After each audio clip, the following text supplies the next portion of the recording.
우리가 지난주까지로 해서 신명기가 끝났습니다. 모세오경이 끝났습니다. 어떻게 끝났습니까? 비관적인 전망을 내포하고 있었죠.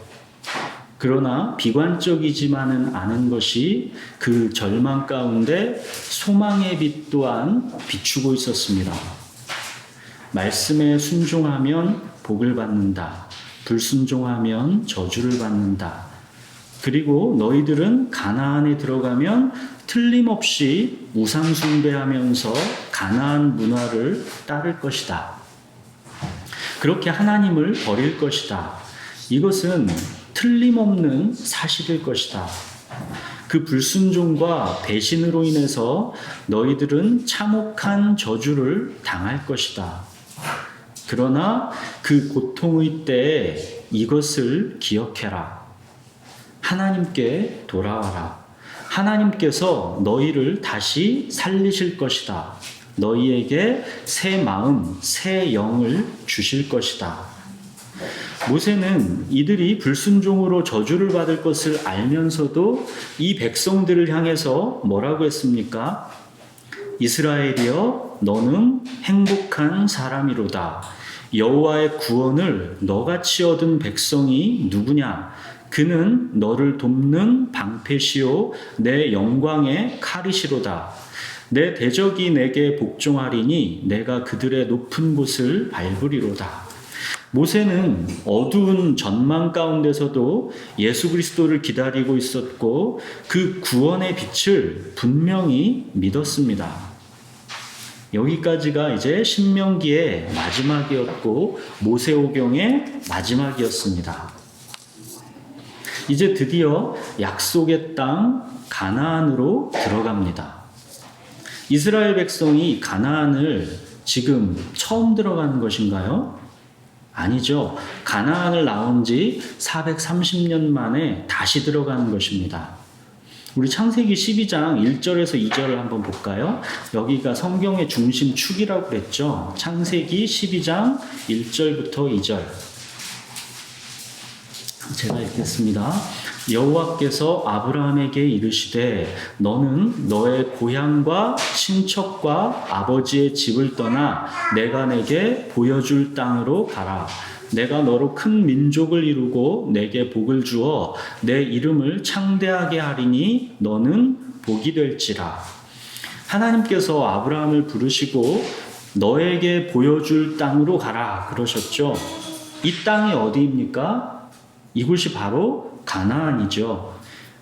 그 밑에 5절에서 7절 보시면 아브라함이 그의 아내 사레와 조카 롯과 하란에서 모은 모든 소유와 얻은 사람들을 이끌고 가나안 땅으로 가려고 떠나서 마침내 가나안 땅에 들어갔더라.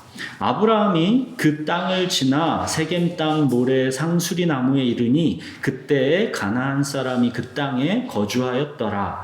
여호와께서 아브라함에게 나타나 이르시되 내가 이 땅을 내 자손에게 주리라 하신지라. 자기에게 나타나신 여호와께 그가 그곳에서 제단을 쌓고.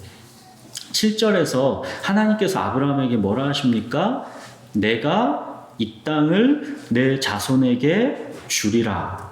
가나안 땅을 아브라함의 자손에게 약속으로 이미 주셨습니다.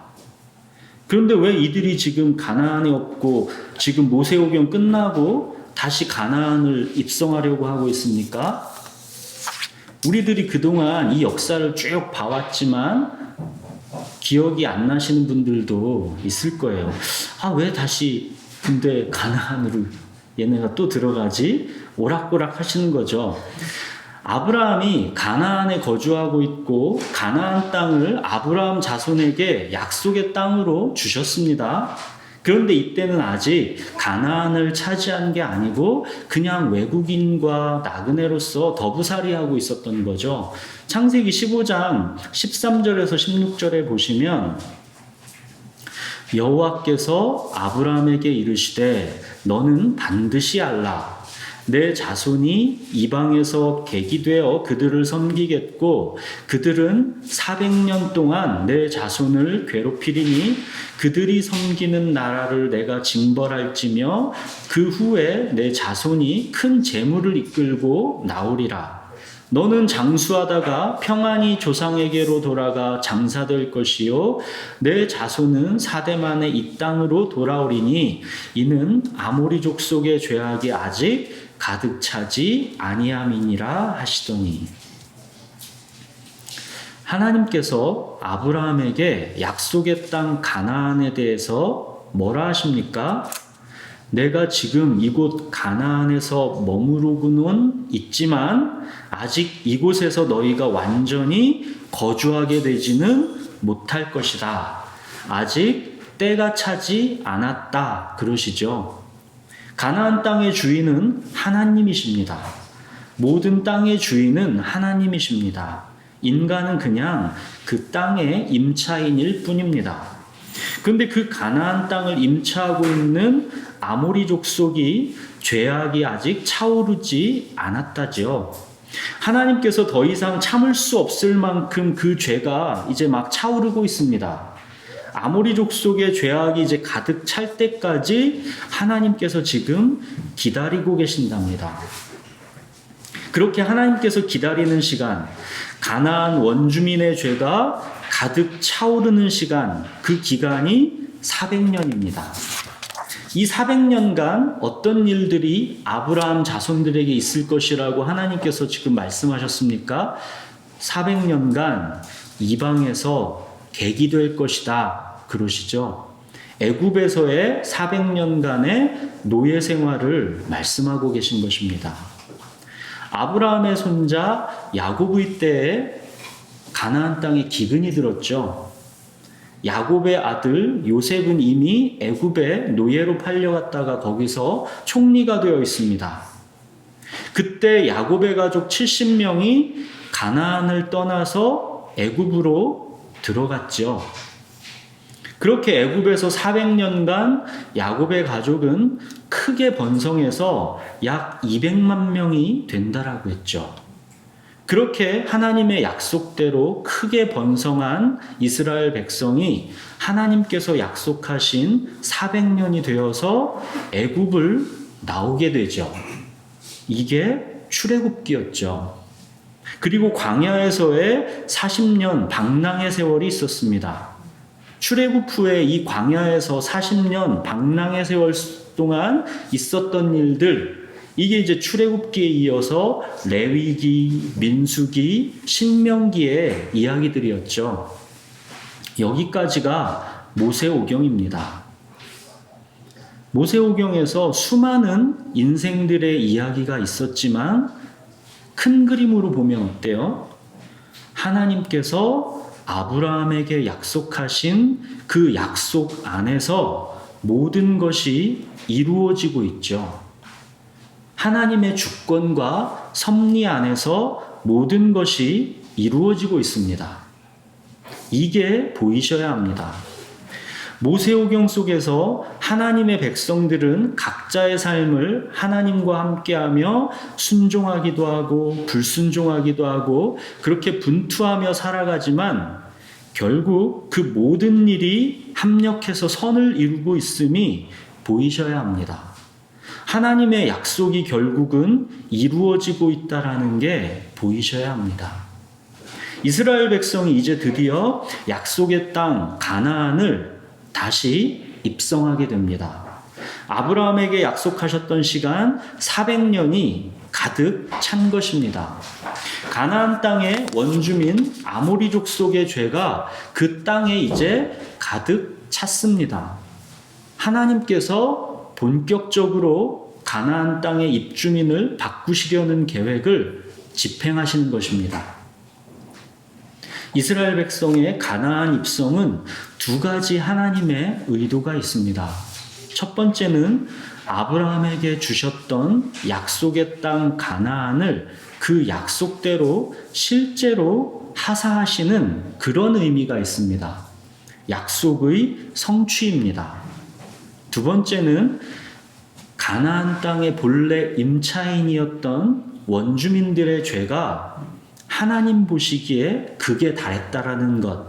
그래서 그 땅의 주인이신 하나님께서 그 임차인을 바꾸신다라는 그런 의미가 있습니다. 하나님의 공의와 심판입니다.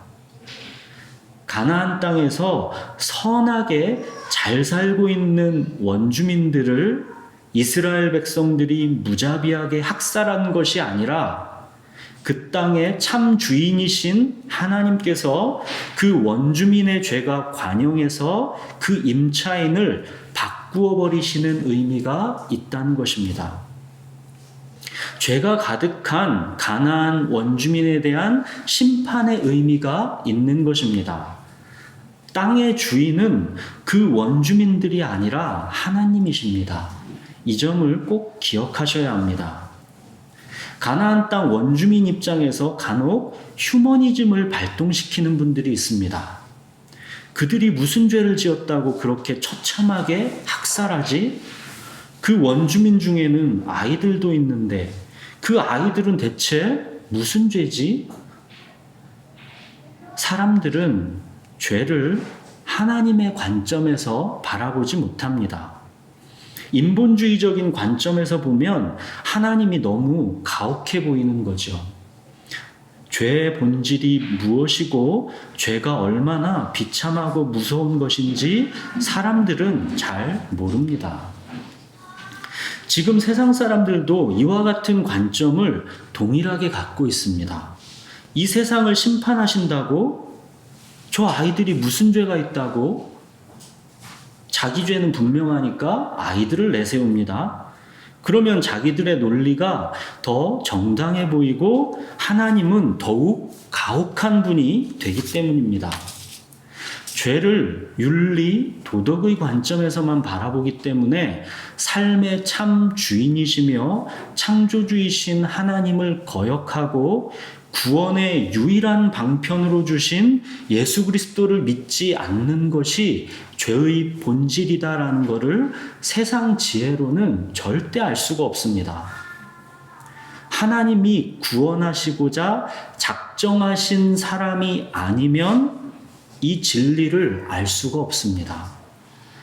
라합과 그 가족이 여리고성의 진멸 과정에서도 구원받았듯이 심판의 과정에서도 하나님께서 택하신 자는 하나님께서 내미신 구원의 방편을 붙잡고 구원을 받습니다. 하나님은 가혹하신 분이 아니라 오히려 가나안 땅 아모리 족속의 죄악이 가득한 것을 보시고도 400년을 참고 기다려오신 분입니다. 이제는 더 이상 그 죄를 가만두시고 볼 수 없어서 이스라엘 백성을 도구로 해서 그 땅을 심판하시는 것입니다. 이것은 다른 말로 하면 무엇이 됩니까? 비록 아브라함의 자손이라 하더라도 만약에 이들이 가나안 땅에 살면서 하나님의 공평과 정의를 실천하며 살지 못하면 이들도 이 땅에서 쫓겨난다라는 것을 의미합니다. 이 백성들의 가나안 입성이 이렇게 두 가지 의미. 자, 첫 번째 아브라함에게 주신 약속의 성취라는 것, 두 번째 가나안 원주민에 대한 하나님의 공의와 심판이라는 것, 이 두 가지 의미가 있다라는 걸 기억해 두시고 이제 여호수아로 들어가 보겠습니다. 여호수아의 가나안 정복 전쟁을 통해서 드디어 가나안 땅을 차지하고 앞으로 이 가나안에서의 이스라엘의 본격적인 역사가 진행됩니다. 약속의 땅 가나안에서의 이스라엘 역사는 대략 600년 정도입니다. 600년간 가나안을 차지하고 있다가 이 백성들의 죄도 관영해져서 결국 어떻게 됩니까? 바벨론에 쫓겨나게 되죠. 이러한 이스라엘 백성들의 역사를 크게 4기로 분류할 수 있습니다. 1기는 가나안 정복 시대입니다. 이거를 기록한 게 여호수아서입니다. 하나님은 말씀하시고 하나님의 백성은 순종했던 짧지만 찬란했던 승리의 역사입니다. 요때뿐입니다. 여호수아 시대. 이기는 사사 시대입니다. 약속으로 주어진 가나안 땅을 이제 실제로 전투에서 이겨서 차지해야 하는데 겁먹고 두려워서 우왕좌왕하는 모습이 그려집니다. 이것이 사사기입니다. 룻기도 이 사사시대 이야기 속에 포함되어 있습니다. 3기는 왕정시대입니다. 이스라엘에도 이제 왕이 등장합니다. 사울왕, 다윗왕, 솔로몬왕 등등 여러 왕들의 업적과 실책들이 나열됩니다. 이것이 이제 사무엘 상하, 열왕기 상하, 역대 상하입니다. 4기는 포로 후 시대입니다. 하나님께 불순종하고 우상숭배가 가득해서 결국 이들이 가나안에서 쫓겨납니다. 바벨론 포로가 됩니다. 그게 이제 에스라, 느헤미야 등의 이야기입니다. 성경의 역사서가 대략 이런 흐름으로 흘러간다라고 보시면 됩니다. 이 역사의 결론부터 보면 결국 이스라엘의 가나안 땅에서의 역사는 실패입니다. 이 점은 모세의 고별 설교에서도 우리들이 분명히 확인했던 내용이었죠. 구약의 역사는 예수 그리스도를 기다리는 역사라는 것이 포인트입니다. 이 관점을 유지하시면서 성경을 읽어야 제대로 읽히게 됩니다. 우리는 이스라엘 역사의 실패를 알고 가나안 입성을 들어가 봅시다. 하나님의 백성이 왜 약속의 땅 가나안에서 여호수아 시대에 그 승리를 이어가지 못하고 결국 실패로 끝났을까 하는 물음을 던지면서 이 역사 속으로 들어가 보십시오. 약속의 땅으로 주셨는데 왜 이들은 약속의 땅에서 결국 실패하고 말았을까? 이것을 잘 살펴보셔야 합니다. 오늘 우리가 함께 보는 여호수아서는 이 이스라엘의 가나안 땅에서의 역사의 첫 시작점이 되는 곳입니다. 우리 본문을 함께 읽겠습니다. 여호수아서 1장 1절부터 11절까지입니다. 한 절씩 번갈아 읽겠습니다. 여호와의 종 모세가 죽은 후에 여호와께서 모세의 수종자 눈의 아들 여호수아에게 말씀하여 이르시되 내 종 모세가 죽었으니 이제 너는 이 모든 백성과 더불어 일어나라. 이 요단을 건너 내가 그를 곧 이스라엘 자손에게 주는 그 땅으로 가라. 내가 모세에게 말한 바와 같이 너희 발바닥으로 밟는 곳은 모두 내가 너희에게 주었노니 곧 가나와 이 레바논에서부터 큰 강 곧 유브라데 강까지 헷 족속의 온 땅과 또 해진수족 에베까지 너희의 영토가 되리라. 내 평생에 너를 능히 대적할 자가 없으리니 내가 모세와 함께 있었던 것 같이 너와 함께 있을 것임이니라. 내가 너를 떠나지 아니하며 버리지 아니하리니 강하고 담대하라. 너는 내가 그들의 조상에게 맹세하여 그들에게 주리라 한 땅을 이 백성에게 차지하게 하리라. 오직 강하고 극히 담대하여 나의 종 모세가 내게 명령한 그 율법을 다 지켜 행하고 우로나 좌로나 치우치지 말라. 그리하면 어디로 가든지 형통하리니 이 율법책을 내 입에서 떠나지 말게 하며 주야로 그것을 묵상하여 그것 안에 기록된 대로 다 지켜 행하라. 그리하면 내 길이 평탄하게 될 것이며 내가 형통하리라. 내가 내게 명령한 것이 아니냐. 강하고 담대하라. 두려워하지 말며 놀라지 말라. 내가 어디로 가든지 내 하나님 여호와가 너와 함께 하느니라 하시니라. 이에 여호수아가 그 백성의 관리들에게 명령하여 이르되 진중에 두루 다니며 그 백성에게 명령하여 이르기를 양식을 준비하라. 사흘 안에 너희가 이 요단을 건너 너희의 하나님 여호와께서 너희에게 주사 차지하게 하시는 땅을 차지하기 위하여 들어갈 것임이니라 하라. 약속의 땅 가나안을 차지하는 정복전쟁, 이 전쟁의 성격이 여호수아서 1장 이 시작전부터 명확하게 나와 있죠. 이 전쟁은 하나님의 전쟁입니다. 이 백성들에게 어떤 힘이 있거나 어떤 전술이 있어서 그것으로 전쟁하는 게 아닙니다. 하나님은 말씀하시고 하나님의 백성은 말씀대로 순종하면 그것으로 끝입니다. 오늘 본문은 전쟁의 이 시작 전에 이 점을 분명하게 해주고 있는 말씀입니다. 2절 볼까요? 내 종 모세가 죽었으니 이제 너는 이 모든 백성과 더불어 일어나 이 요단을 건너 내가 그들 곧 이스라엘 자손에게 주는 그 땅으로 가라. 요단을 건너 약속으로 준 그 땅으로 가라. 그렇게 말씀하십니다. 하나님은 이 백성에게 가라고 말씀하셨고 하나님의 백성은 말씀대로 가면 됩니다. 이게 전쟁의 시작과 끝입니다. 3절 보십시오. 내가 모세에게 말한 바와 같이 너희 발바닥으로 밟는 곳은 모두 내가 너희에게 주었노니 너희 발바닥으로 밟는 모든 곳을 하나님께서 당신의 백성에게 이미 주셨다라고 말씀하십니다. 그 영역이 얼만큼이냐면 4절에 볼까요? 곧 광야와 이 레바논에서부터 큰 강, 곧 유브라데 강까지 해쪽 속의 온 땅과 또 해지는 쪽 대해까지 너희의 영토가 되리라. 이거를 지도상으로 보면 실로 광대한 영토입니다. 그런데 이스라엘 역사상 이 영토를 모두 차지해 본 적은 단 한 번도 없습니다. 이게 무슨 말입니까? 하나님은 말씀하셨고 그 말씀대로 가면 되는 것인데 결국 이스라엘 백성은 말씀대로 그렇게 가지는 않았다라는 것을 말해주고 있는 것입니다.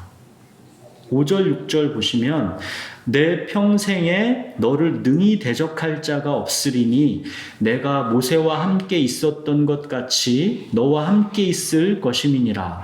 내가 너를 떠나지 아니하며 버리지 아니하리니 강하고 담대하라. 너는 내가 그들의 조상에게 맹세하여 그들에게 주리라 한 땅을 이 백성에게 차지하게 하리라. 하나님께서 함께 있으면서 떠나지 않고 버리지 않는다라고 분명히 말씀하셨어도 이거를 여호수아 이후의 세대들은 온전히 믿지 못했다라는 것을 말해주는 것입니다. 이 점은 신약 시대를 사는 우리들도 사실 마찬가지입니다. 예수님께서 승천하시면서 사명을 주셨죠. 광대한 영토를 점령하라고 사명을 주셨습니다. 너희는 가서 모든 민족으로 제자 삼으라 말씀하셨죠. 그리고 세상 끝날까지 내가 너희와 함께하리라 분명히 약속하셨습니다.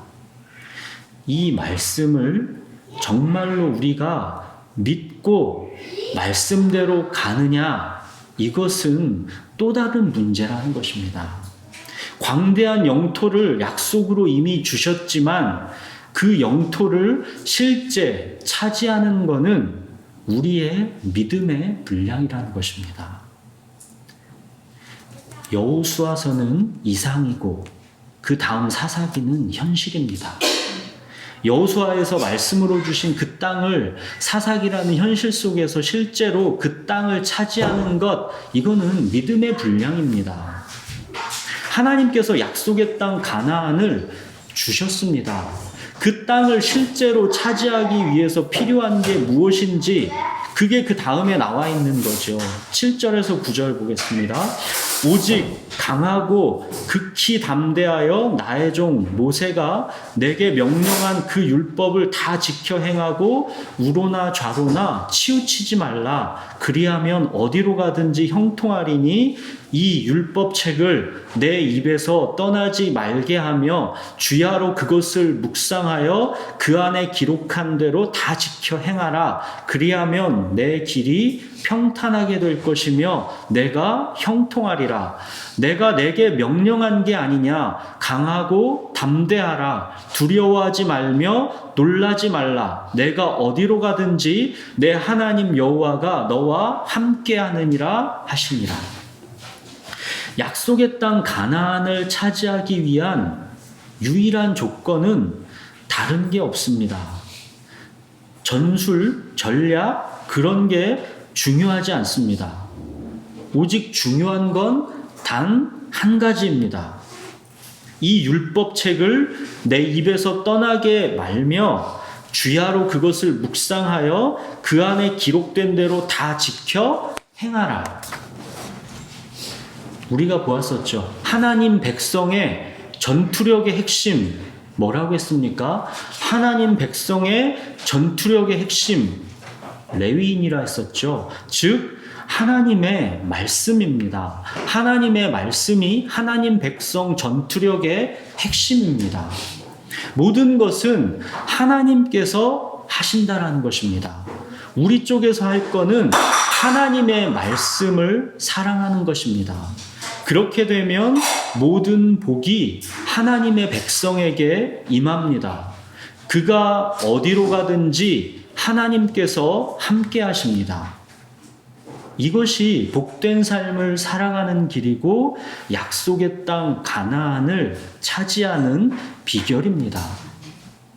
이것이 여호수아에서만 나와 있는 숨겨져 있는 비법이 아닙니다. 성경 어느 곳을 펴든 이 원리는 똑같습니다. 시편 1편에서 뭡니까? 복 있는 사람은 오직 여호와의 율법을 즐거워하여 그의 율법을 주야로 묵상하는 자로다 그러죠. 그는 시냇가에 심은 나무가 철을 따라 열매를 맺으며 그 잎사귀가 마르지 아니함 같으니 그가 하는 모든 일이 다 형통하리로다 그랬습니다. 오직 여호와의 율법을 즐거워하며 그의 율법을 주야로 묵상하는 자, 그가 복 있는 자라고 하잖아요. 이렇게 성경 어디를 펴도 하나님의 뜻은 항상 분명한데 문제는 우리에게 이 말씀을 정말로 믿는 믿음이 있느냐 하는 것입니다. 그래도 이 여호수아서는 보기 드물게 승리의 책입니다. 이스라엘 역사 가운데 여호수아 때만큼 승리의 감격 속에 하나님의 약속을 성취하며 살았던 시기는 없습니다. 가나안에서의 이스라엘 역사 이 600년 가운데 그나마 여호수아서에 나오는 아주 짧은 요 몇 년의 기간이 믿음과 순종의 이 승리의 역사입니다. 10절, 11절 보겠습니다. 이에 여호수아가 그 백성의 관리들에게 명령하여 이르되 진중에 두루 다니며 그 백성에게 명령하여 이르기를 양식을 준비하라. 사흘 안에 너희가 이 요단을 건너 너희의 하나님 여호와께서 너희에게 주사 차지하게 하시는 땅을 차지하기 위하여 들어갈 것임이니라 하라. 하나님께서 말씀하시니까 이 백성들이 어떻게 했습니까? 즉각 순종했죠. 11절은 정말 흥분되는 구절입니다. 양식을 준비하라. 사흘 안에 너희가 이 요단을 건너 너희의 하나님 여호와께서 너희에게 주사 차지하게 하시는 땅을 차지하기 위하여 들어갈 것임이니라. 즉각 순종이죠. 하나님께서 말씀하시니까 여호수아는 즉각 화답합니다. 이 백성에게 명령하여 우리가 들어갈 것이다 선포하는 것입니다. 바로 이 즉각 순종의 박진감 넘치는 역사, 이것이 사실 신약에서의 사도행전이죠. 여호수아서와 사도행전이 가만히 보시면 참 많이 닮아있다는 게 보이실 것입니다. 사랑하는 여러분, 여호수아서 1장 우리가 오늘 살펴본 이 본문은 우리의 삶의 전쟁은 하나님께 속해 있다라는 것을 말해주는 것입니다. 우리의 삶의 전쟁은 하나님께 속해 있습니다. 하나님의 백성인 우리들이 하나님의 말씀을 사랑하고 주야로 묵상하고 그 가운데 다 지키고 살면 하나님께서 승리를 주시겠다라는 것입니다. 하나님은 당신의 백성들과 영원히 함께 하신다라고 이미 분명하게 약속해 주셨습니다. 문제는 그 약속을 정말로 믿느냐 하는 거는 우리 쪽에 남아있다라는 거죠. 그 약속을 믿는 믿음이 어디서 납니까? 말씀을 들음으로 나는 것입니다. 그래서 여호수아서 오늘 본문에서 8절에서 그러죠. 이 율법책을 내 입에서 떠나지 말게 하며 주야로 그것을 묵상하여 그 안에 기록된 대로 다 지켜 행하라. 그리하면 내 길이 평탄하게 될 것이며 내가 형통하리라. 사랑하는 여러분, 그리스도인은 하나님의 백성은 눈에 보이는 것으로 살지 않고 눈에 보이지 않는 믿음으로 사는 것입니다. 여호수아서가 가르쳐주고 있는 것은 이것입니다.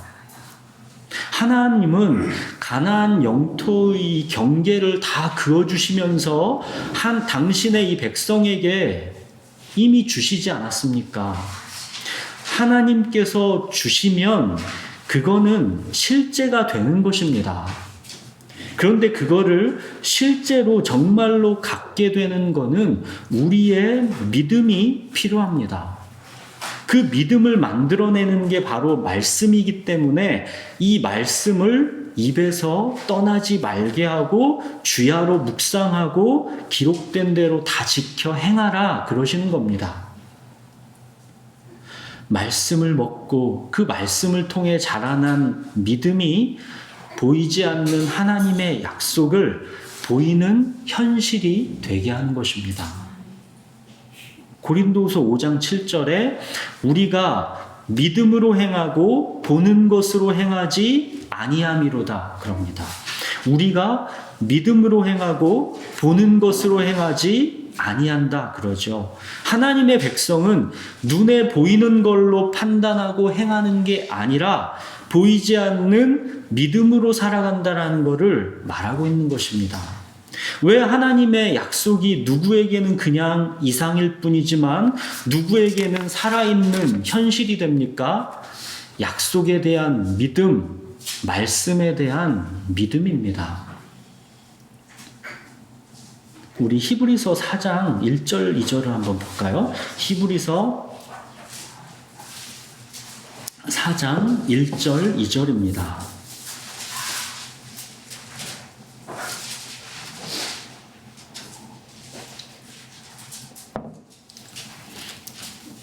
제가 한번 읽겠습니다. 그러므로 우리는 두려워할지니 그의 안식에 들어갈 약속이 남아있을지라도 너희 중에는 혹 이르지 못할 자가 있을까 함이라. 그들과 같이 우리도 복음 전함을 받은 자이나 들은 바 그 말씀이 그들에게 유익하지 못한 것은 듣는 자가 믿음과 결부시키지 아니함이라. 보십시오. 복음 전함을 받은 자인데 복음 전함을 받았습니다. 근데 그 들은 바 그 말씀이 그들에게 유익하지 못했다고 그러죠. 말씀을 들었는데 그 말씀이 들은 그 사람에게 유익하지 못한 건 뭐래요? 듣는 자가 믿음과 결부시키지 아니함이라.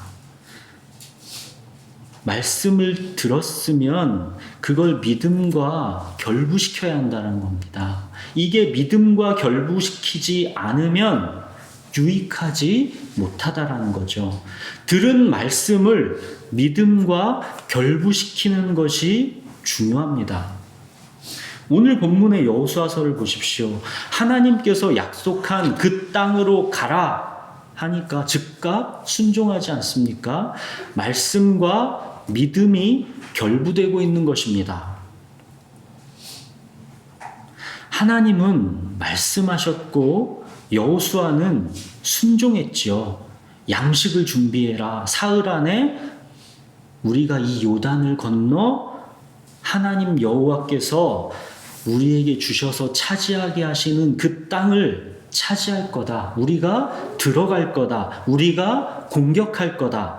하나님은 말씀하셨고 여호수아는 두려워하지 않고 순종했습니다. 그 결과가 무엇입니까? 약속하신 땅을 정복하게 되는 것입니다. 이게 여호수아서입니다.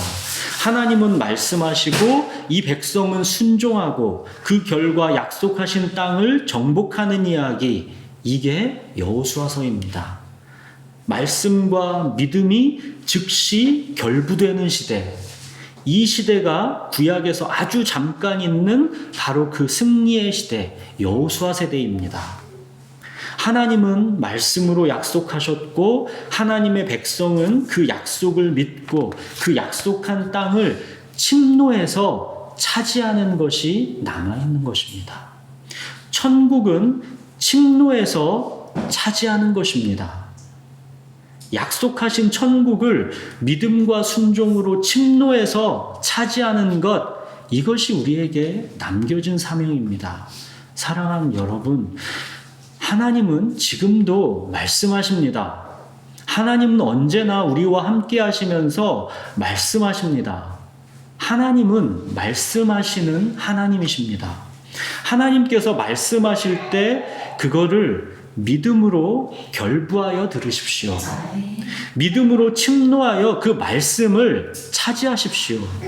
말씀이 믿음과 결부될 때 그 말씀이 우리를 살리는 생명수가 됩니다. 하나님의 말씀을 즐거워하여 주야로 그 말씀을 묵상하시는 여러분이 되시기 바랍니다. 그리고 말씀을 사람의 말이 아닌 살아계신 하나님의 말씀으로 듣는 믿음으로 결부시켜서 그 말씀이 여러분들을 날마다 살게 해주는 생수가 되게 되기를 바랍니다. 하나님은 우리에게 천국을 주시기를 기뻐하십니다. 천국, 하나님의 나라, 이거는 하나님의 말씀이 현실이 되는 세계입니다. 하나님이 말씀으로 통치하시는 나라, 이게 하나님의 나라입니다. 하나님의 말씀이 그냥 허공에 떠도는 빈말이 아니라 실제 살아있는 현실이 되는 세계, 말씀이 실제로 상식이 되는 세계, 이게 천국이고 하나님의 나라입니다. 우리들이 예배드리는 이 시간만이 하나님의 나라가 아니라 우리의 매일, 매순간 평범한 일상이 모두 하나님의 나라입니다. 매일 마주하시는 그 일상을, 말씀을 주야로 묵상하고 그 말씀을 따라 실제로 살아내고 그렇게 하나님과 함께 호흡하면서 그 일상을 살아내십시오. 매 순간 하나님을 의지하며 그 일상을 살아가십시오. 그러면 여러분의 삶은 흔들리지 않습니다. 요동하지 않습니다. 기쁨과 즐거움이 있습니다. 하나님은 그렇게 약속의 땅을 이미 우리에게 주셨습니다. 믿음으로 차지하는 게 이제 우리에게 남아있는 겁니다. 하나님께서 약속하신 땅, 약속하신 천국을 침노해서 차지하시는 믿음의 사람들이 다 되시기 바랍니다. 말씀을 믿음과 즉시 결부시키는 여호수아 세대, 예수 그리스도의 세대가 우리가 되기를 바랍니다. 우리 기도하겠습니다.